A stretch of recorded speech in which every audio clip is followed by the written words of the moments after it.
Hello दोस्तों, नमस्कार। स्वागत है आप सभी का हमारे YouTube चैनल पैसे की बात में। दोस्तों, इस वीडियो में मैं आप लोगों को एक्चुअल रीजन बताने वाला हूं कि गवर्नमेंट आखिर में सरकारी बैंकों का प्राइवेटाइजेशन क्यों करना चाहती है। दोस्तों, इससे पहले आपको जानना पड़ेगा यूएसए एंड चाइना में बैंकिंग सिस्टम कैसे काम करता है। यदि हम यूएसए यानी अमेरिका एंड चाइना की बात करें तो यूएसए के अंदर में जितने भी बैंक है वहां पे गवर्नमेंट का मिनिमम कंट्रोल रहता है। वहां पे आपको सरकारी बैंक देखने को नहीं मिलेंगे। उसी प्रकार से यदि हम बात करें चाइना की, तो चाइना के अंदर में गवर्नमेंट का मैक्सिमम कंट्रोल रहता है। मतलब यूएसए के अंदर में सारे बैंक प्राइवेट होते हैं और चाइना के अंदर में लगभग सारे बैंक गवर्नमेंट बैंक हैं। मतलब चाइना के अंदर में सारे के सारे bank communist party of China के कंट्रोल में रहते हैं। उसी प्रकार से यदि हम यूएस की बात करें तो यूएस में सबसे बड़ा प्राइवेट बैंक है, मतलब सबसे बड़ा बैंक है जेपी मॉर्गन बैंक।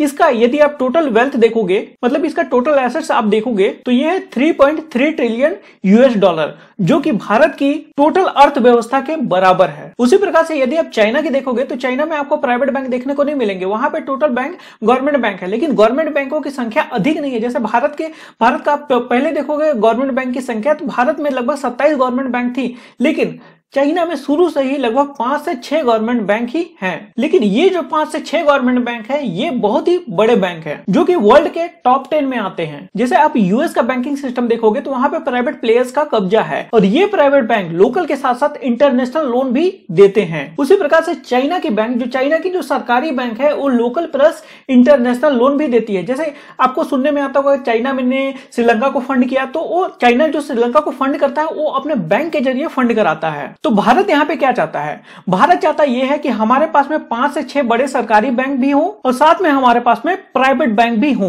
मतलब भारत यहाँ पे चाइना और यूएसए की मिक्स पॉलिसी चाहता है। यहाँ पे प्राइवेट बैंकों पे मिनिमम कंट्रोल रखना चाहता है एंड जो गवर्नमेंट बैंक है उनको बहुत ही स्ट्रांग बनाना चाहता है। आई होप आप आधा अधूरा तो समझ ही गए होंगे कि भारत बैंकों का मर्जर क्यों कर रहा है और साथ में बैंकों का प्राइवेटाइजेशन क्यों कर रहा है। और अब यदि हम भारत में बैंकों की संख्या देखेंगे तो गवर्नमेंट बैंक की संख्या है भारत में 12 और प्राइवेट बैंक है भारत में 22 और विदेशी बैंक भारत के अंदर में ऑपरेट कर रहे हैं लगभग 46 बैंक। और यदि आप ग्रामीण बैंक की बात करोगे तो भारत में टोटल 46 ग्रामीण बैंक हैं। उसी प्रकार से जो शहरी कोऑपरेटिव बैंक है वो लगभग 1485 हैं। उसी प्रकार से ग्रामीण कोऑपरेटिव बैंक 96,000 के लगभग हैं। तो भारत यहाँ पे गवर्नमेंट बैंक की संख्या 5 करना चाहता है और प्राइवेट बैंकों को और ज्यादा लिबरलाइज करना चाहता है। मतलब यहाँ पे गवर्नमेंट अपने बैंकों को मजबूत बनाएगी और प्राइवेट बैंकों को स्वतः ही मजबूत होने के लिए छोड़ देगी। और इसके अंदर में एक चीज आपको बहुत ज्यादा जानना जरूरी है। देखो, भारत जो रेगुलेशन करता है वो आरबीआई के थ्रू करता है। मतलब भारत का सेंट्रल बैंक है आरबीआई, और आरबीआई की जो भी पॉलिसी होती है वो गवर्नमेंट बैंक को भी मानना पड़ता है और साथ में प्राइवेट बैंक को भी मानना पड़ता है। मतलब आरबीआई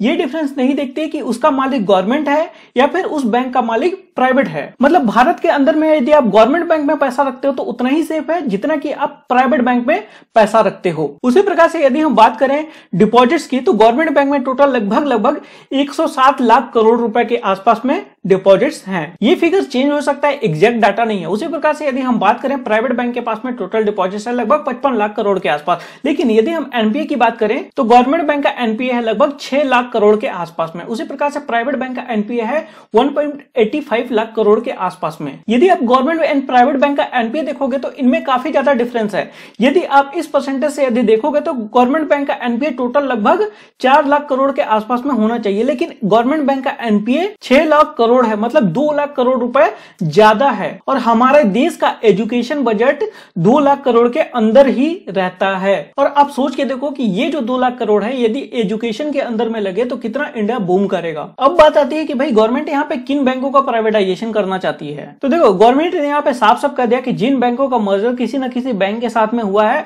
उन बैंकों का प्राइवेटाइजेशन नहीं होगा। प्राइवेटाइजेशन यहाँ पे उन्हीं बैंकों का होगा जिन बैंकों का मर्जर नहीं हुआ है। और वो बैंक है bank of India, central bank of India, Indian overseas bank, UCO bank, bank of Maharashtra and Punjab and Sind bank. और अभी जो मीडिया खबरों में जो लिस्ट आई थी उसमें था bank of India, central bank of India, Indian overseas bank और बैंक ऑफ महाराष्ट्र, इनका नाम था। यदि आप इनका एनपीए देखोगे तो बैंक ऑफ इंडिया का है लगभग 13.25% का एनपीए और बैंक ऑफ महाराष्ट्र का है लगभग 7.69% का एनपीए और सेंट्रल बैंक ऑफ इंडिया का है लगभग 16.30% NPA and Indian overseas bank का है लगभग 12.19% एनपीए। और औसतन एक बैंक का एनपीए 3% से ज्यादा नहीं होना चाहिए। यदि उसका एनपीए 3% से कम है तो वो बैंक काफी बढ़िया बैंक माना जाता है। जैसे कि एचडीएफसी का 3% से कम का एनपीए है, तो वो बैंक आज के डेट में इंडिया का सबसे बेस्ट बैंक है। तो इन बैंकों के एनपीए को रिकवर करने के लिए क्या चाहिए? इन बैंकों के एनपीए को रिकवर करने के लिए कैपिटल की जरूरत पड़ेगी, ताकि ये नए ब्रांच खोल सके और नए टेक्नोलॉजी को अडॉप्ट कर सके। यदि आप इन बैंकों का इंटरनेट बैंकिंग देख लो, मोबाइल बैंकिंग देख लो,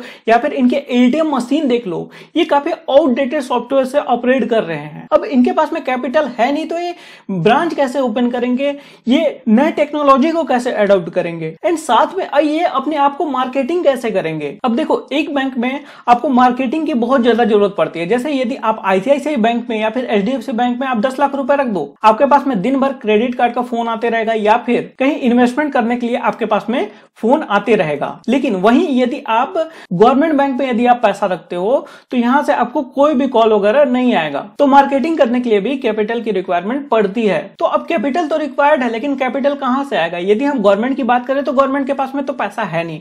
गवर्नमेंट ऑलरेडी उन बैंकों में लगा चुकी है जिन बैंकों का मर्जर हो चुका है। जैसे गवर्नमेंट ने लगभग 2018 में 80,000 करोड़ रुपए लगाया था, और साथ में 2019 में लगभग 70,000 करोड़ रुपए के आसपास में लगाया है, और 2020 का मेरे पास में डाटा नहीं है, लेकिन फिर भी लगभग 70 से 75,000 करोड़ के आसपास में 2020 में भी गवर्नमेंट ने लगाया है। तो कैपिटल कहां से आएगा? अब गवर्नमेंट के पास में पैसा है नहीं, तो अब बच गया यहां पे प्राइवेट सेक्टर। तो यहां पे प्राइवेट सेक्टर पैसा लगाएगी तो इनका लॉस रिकवर होगा, एंड साथ में ये नए टेक्नोलॉजी को अडॉप्ट करेंगे, नया आपको यूजर एक्सपीरियंस दे पाएंगे, आपको बढ़िया सा इंटरनेट बैंकिंग दे पाएंगे, आपको बढ़िया मोबाइल बैंकिंग दे पाएंगे, एंड साथ में आपको जो एटीएम मशीन का जो सॉफ्टवेयर है, इनके एटीएम देखोगे तो बहुत आउटडेटेड एटीएम आपको देखने को मिलेंगे।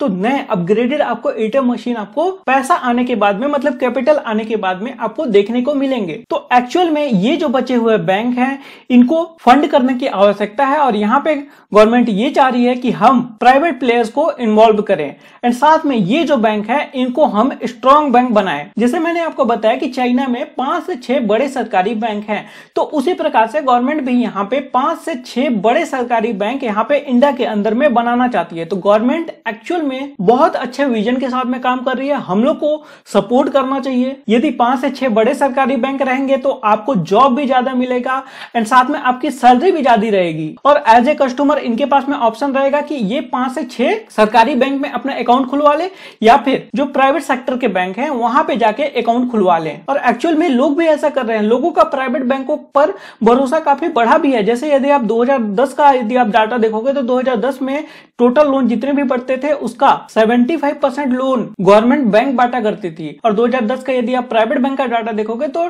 25% लोन केवल प्राइवेट बैंक बांटा करती थी। लेकिन यदि आप 2020 का डाटा देखोगे तो लगभग 59% लोन केवल गवर्नमेंट बैंक बांट रही है, और प्राइवेट बैंक यहाँ पे 41% लोन यहाँ पे बांट रही है। मतलब लोग यहाँ पे गवर्नमेंट बैंक से ज्यादा प्राइवेट बैंकों से लोन लेना ज्यादा पसंद कर रहे हैं। और साथ में यदि आप टोटल डिपॉजिट्स की यदि बात करोगे तो टोटल डिपॉजिट 2010 में प्राइवेट बैंकों में था 17% का, और अभी बढ़ के 29% हो गया। मतलब लोग विश्वास कर रहे हैं, प्राइवेट बैंक में अपना डिपॉजिट भी रख रहे हैं। और एक्चुअल में यदि आप एमएसएमई वगैरह का डाटा देखोगे तो वहां पे गवर्नमेंट बैंक का कंट्रीब्यूशन बहुत कम है। ये जो 59% आपको दिख रहा है, यहाँ पे बहुत सारे गवर्नमेंट प्रोजेक्ट्स को ये फाइनेंस करता है, लेकिन प्राइवेट बैंक बहुत ही कम गवर्नमेंट प्रोजेक्ट्स को फाइनेंस करते हैं। तो यहाँ पे टोटल इनका जो लोन है वो एमएसएमई सेक्टर को जाता है, एंड साथ में कॉर्पोरेट्स को जाता है। आई होप आप समझ गए होंगे कि गवर्नमेंट सरकारी बैंकों को प्राइवेट क्यों करना चाहती है। यहाँ पे government basically USA and China की तरह अपनी पॉलिसी बनाना चाहती है, जहां पे प्राइवेट बैंक भी हो